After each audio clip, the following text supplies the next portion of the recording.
जी की नजर पारखी मानोगे ना आप? है ही। हम तो कह रहे हैं कि भैया सामाजिक न्याय का और बहुजन का अगर कोई बड़ा नेता देश में है तो बहन जी है। देसी देख बिगर ब्रेक बगैर लाग लपेट, बिल्कुल देसी अंदाज में। मैं विपिन बेबाक और हमारे साथ प्रोफेसर अरुणेश यादव। प्रोफेसर साहब, चुनाव है चुके हैं और दिल की दिल में ही रह गई है, पूरी कब होगी? नहीं साहब, दिल की दिल में क्यों रह रही है? सारी बातें तो फाइनल हो गई, हम तो खुश हैं, डांस कर रहे हैं भाई। इंडिया गठबंधन के जो कार्यकर्ता हैं सारे के सारे खुश हैं, बाकी परेशान तो मोदी जी हैं।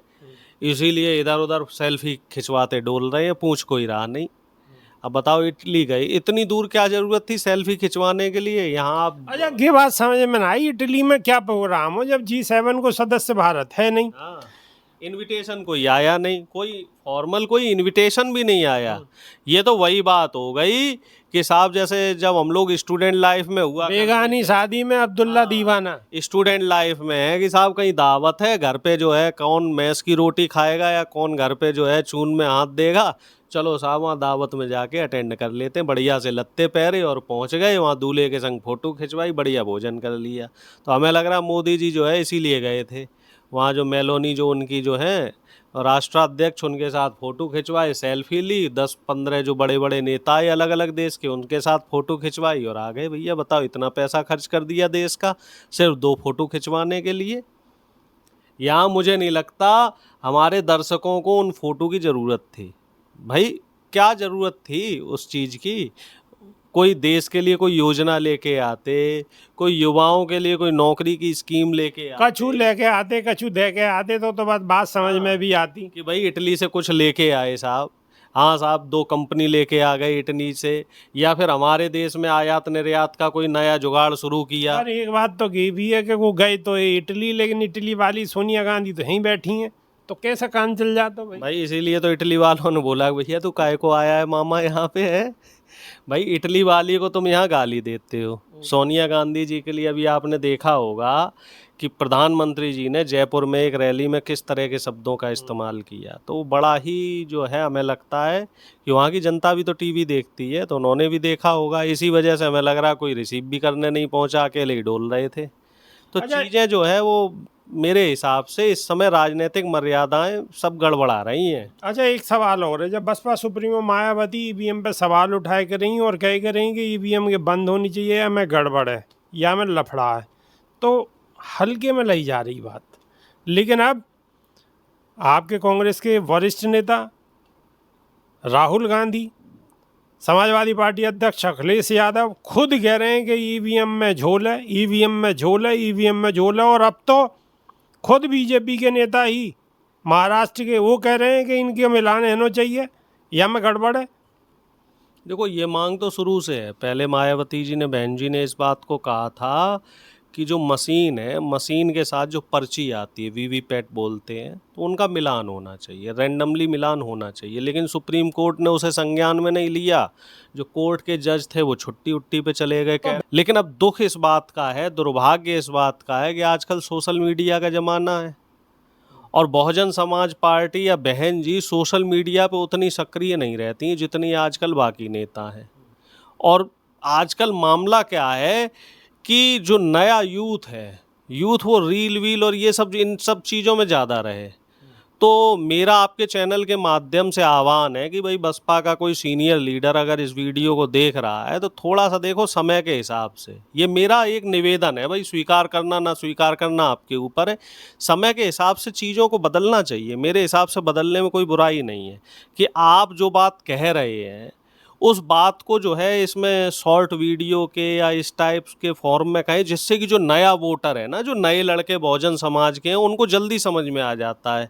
जो कथन वगैरह जाते हैं तो मुझे लगता है वो उतना इम्पैक्ट नहीं डालते हैं।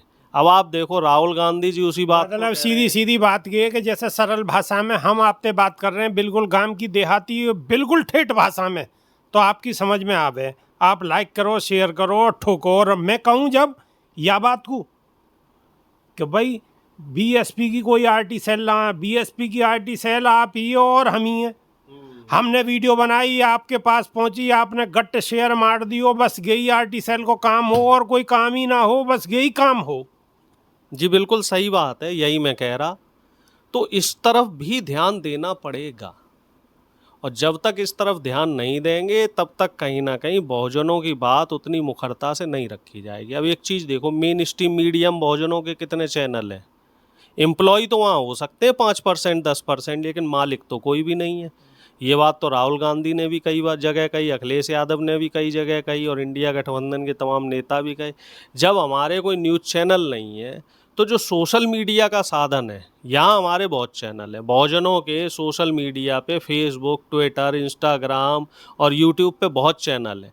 तो इन छोटे छोटे जो माध्यम है, इनके जरिए अपनी आवाज़ को पहुंचाना चाहिए। और अब तो ट्विटर का मालिक भी ईवीएम वाली बात कह रहा, तो बिल्कुल बात मानी जाएगी। उसे कोई नहीं काउंटर कर पाएगा, ना बीजेपी वाला कर पाएगा, ना मोदी अच्छा जी वहाँ कर को तो पाएंगे। न्यो भी ना कह सके कि जी अनपढ़ आदमी कह रहो, भक्त कह रहो या कछु ऐसे कह रहो। भाई वो तो पढ़ो लिखो आदमी है वो तो चांद पे भेज रहो है। उसे तो आप पप्पू गप्पू भी नहीं बोल वहाँ सकते, तो कुछ पप्पू भी ना नहीं कि बोल भाई सकते। नवी फेल हो, ये हो वो, भाई जैसे विपक्ष के नेताओं के लिए बोले कि भाई भैंस बुद्धि हो, गाय बुद्धि हो, ये बुद्धि हो। वो तो भैया ट्विटर का अच्छा मालिक। एक एक मामला और चल लो, बाबा साहब की मूर्ति हटाई गई है और महात्मा गांधी जी की मूर्ति हटाई गई है। वहाँ पे खबर तो चली लेकिन बहुत थोड़ी थोड़ी चली। क्या मतलब है ये? खबर चलाई नहीं जा रही, खबर चला देंगे तो हमारे बहुजन साथियों को पता लग जाएगी। अब एक बार आप 24 तारीख को संसद शुरू होने दो, फिर खबर चलेगी। जब इंडिया गठबंधन के और विपक्ष के सारे सांसद जितने पहुंचेंगे ना, जो दलित का बच्चा वहां पहुंच के दहाड़ेगा, तब मालूम पड़ेगा भाई साहब। तब हमारे दर्शक भी जान जाएंगे कि मजबूत विपक्ष क्यों होना चाहिए। ये जो है ना मूर्ति हटाने वाला काम, ये चुनाव से पहले का काम है, अब संज्ञान में आ रहा है धीरे धीरे। मुझे वहाँ कुछ वहाँ सिक्योरिटी में काम करने वाले लोग हैं, वो हमें बता रहे हैं कि भैया ये चीज़ तो जब नई संसद बनी थी तभी इसकी प्रस्तावना शुरू कर दी गई थी, उद्घाटन के बाद ही, कि इसको यहाँ से हटा के साइड में करना है। क्योंकि ये लोग नहीं चाहते कि बाबा साहब भीमराव अंबेडकर या महात्मा गांधी जी, जिनका इंटरनेशनल लेवल पे हमारे देश की पहचान इन्हीं लोगों की वजह से है, चाहे सरदार भगत सिंह हो, बाबा साहब हो, गांधी जी हो, इन्हीं की वजह से लोग जानते हैं। सावरकर फावरकर ये जो है ना गोलवलकर, और ये जो खाकी चड्डी वाले घूमे, इनकी वजह से हमारी कोई पहचान नहीं है। कई देशों में तो आरएसएस को आतंकी संगठन बताया जा गया है। यूरोप के कई देश हैं, वो तो ये मानते हैं कि आरएसएस एक आतंकी संगठन है। भैया जो महात्मा गांधी की हत्या में शामिल रहा हो आरएसएस में, जो व्यक्ति नाथूराम गोडसे, तो वो आतंकवादी तो है, और आप उसको पनाह दे रहे हो तो आप भी आतंकवादी संगठन हो। और सरदार पटेल ने तो उस समय आरएसएस को बंद करने की भी, बैन करने की भी बात कही थी। तो ऐसे संगठन से जो पार्टी जुड़ी हुई हो, तो उसकी विचारधारा क्या हो सकती है? कैसे वो संविधान को मान सकते हैं? कैसे वो दलित पिछड़े के हित की बात कर सकते हैं? कैसे वो सरकारी अच्छा नौकरी एक सवाल और है जो कई दर्शकन ने हमसे पूछो है, वह सवाल है भी मैं पूछे ही रहूँ आपसे। कई दर्शकन ने हमसे पूछो है कि बसपा सुप्रीमो बहन मायावती ने जो टिकट वितरण करो आपके लोकसभा चुनाव में, वाते इंडिया गठबंधन को फायदा हुआ या नुकसान हुआ? देखो, मैं ये मान के चलता हूँ कि हर चुनाव में जो पार्टी चुनाव लड़ती, पूरी मजबूती के साथ लड़ती है, ठीक है।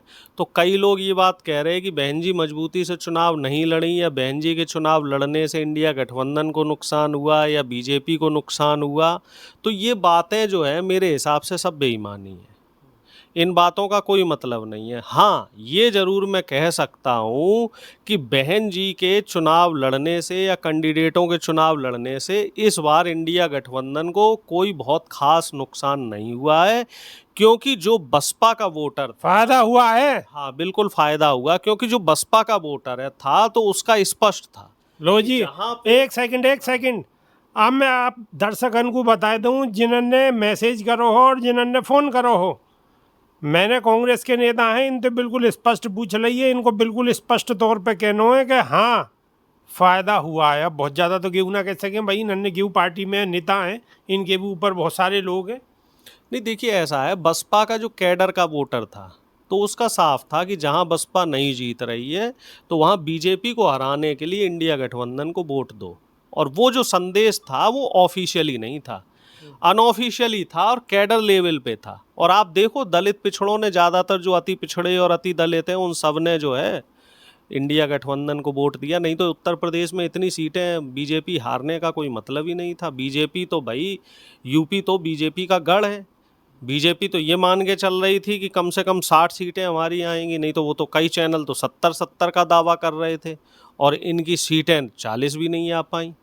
ये तो जो है बीजेपी को देखा जाए तो 33 पे सिमट गई और गठबंधन देखा जाए इनका तो 36 पे सिमट गया। तो इनकी तो बहुत करारी हार हुई है और ये हार जो है वो आपके दर्शकों की वजह से हुई है, क्योंकि दर्शक जो आपका है ख़ास तौर से उत्तर प्रदेश का, ये इसने बड़ी संजीदगी से संविधान का मुद्दा लिया।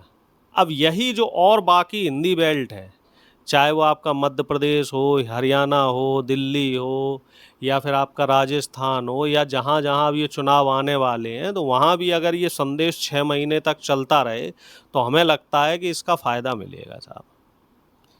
तो प्रोफेसर साहब को बिल्कुल स्पष्ट तौर पे कहना है कि जो संविधान की चर्चा करी कि संविधान खतरे में है, तो बहुजन समाज के युवान ने बिल्कुल जी जान दे वही रक्षा करी है।